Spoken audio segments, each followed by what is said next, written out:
Hello YouTubers, this is AMTRAK doing another update with you. So as you can see here, my P42 came in the Phase 5, DCC on board, Athearn ready to run, and also my super liners came, as you can tell. I have two lounges, and that was a mistake, but that's okay. On the Phase 4B, and then of course my 1700 series baggage car in the back. The P42, the guy said he did some custom work to it. He said he painted the exhaust stack silver, as you can see, and then he said it was a factory number repaint.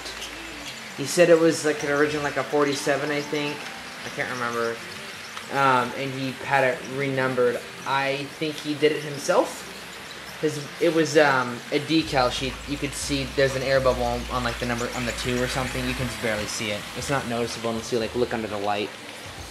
But it looks like it was a custom repaint himself. But then again, the silver, I don't know how you would have matched the silver unless stripping the decal off. Whatever. It looks fine with me. Love it. Great running engine. He had number 58s and put ditch lights on it and has DCC on board. So Digitrak's decoder. Nice. And then my super liner cars, of course, look wonderful. So I'm just kind of running it around. And then I finished my auto rack over there. So that's all done. My Santa Fe one. And it's looking quite sharp. I have 28-inch metal wheel sets on it. It rolls pretty nicely. Good coupler height. The roof still pops off because I have to put more weight in it. It's still way too light. Hey, but for 10 bucks, you can't beat that. And that's just a Seattle, a North Coast box car, and a Southern Pacific speed lettering well car. Yeah. My Jordan spreader is basically complete. I got the last hydraulic on this back panel here. I had to put it on, get some light going here. There you go.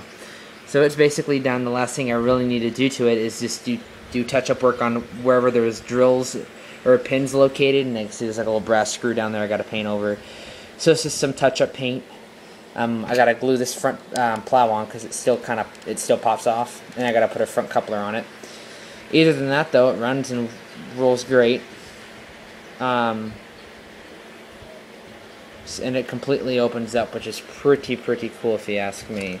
So I'm really stoked for the heart and all that effort I put into this stupid thing. Well, it's not really stupid, it just took forever to do. As you can see, it opens up. It just took forever to do it. And the unfortunate thing about this car is that it's just for looks. I mean, it's not like I'm going to be running it down the track with the damn wings open on it. But it turned out great, and I'm happy and very proud. I've always wanted a Jordan spreader. I actually know my dad did have one. It was an ATSF. It was a black one by Walthers, and I got into it when I was little, and I was trying to put it together. I just got to, putting these hydraulics on and everything. I got pretty far in it, and then my dad told me, it was in the basement, he told me he was going to come down and work on trains with me that morning. I must have been probably 8 years old. And he did not like me assembling car kits without his permission, and I freaked out, ran downstairs, and then tried to hide the car so he wouldn't know I started to assemble it. And I was bugging him about it like a couple days prior. So I decided to take on the initiative and build it myself, and that didn't turn out so well. I hit it. The thing I did not hide was the frame. It was just the simple frame on the bottom there. It was out by itself sitting on the desk, and he came downstairs. I put together a box car and some other freight cars. And then he got mad at me for that, but then when he saw the frame, he points at it and goes, "What's this from?" And I just kind of stood there quietly, and he goes, "Was this from the Jordan spreader?" And I kind of shook my head, yes.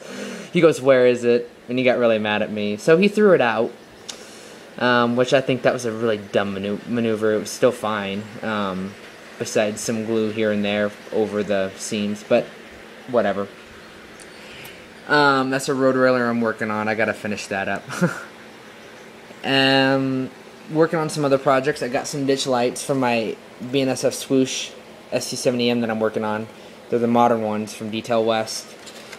And they're just the modern style, so they're the round top kind. But I want mine to light up, so I had to drill a hole. I had to drill a hole carefully through it on the bottom. You can't even see it, honestly. You can see I drilled a hole there, and then also in the front. One of them I drilled through it on accident. I think it was this one.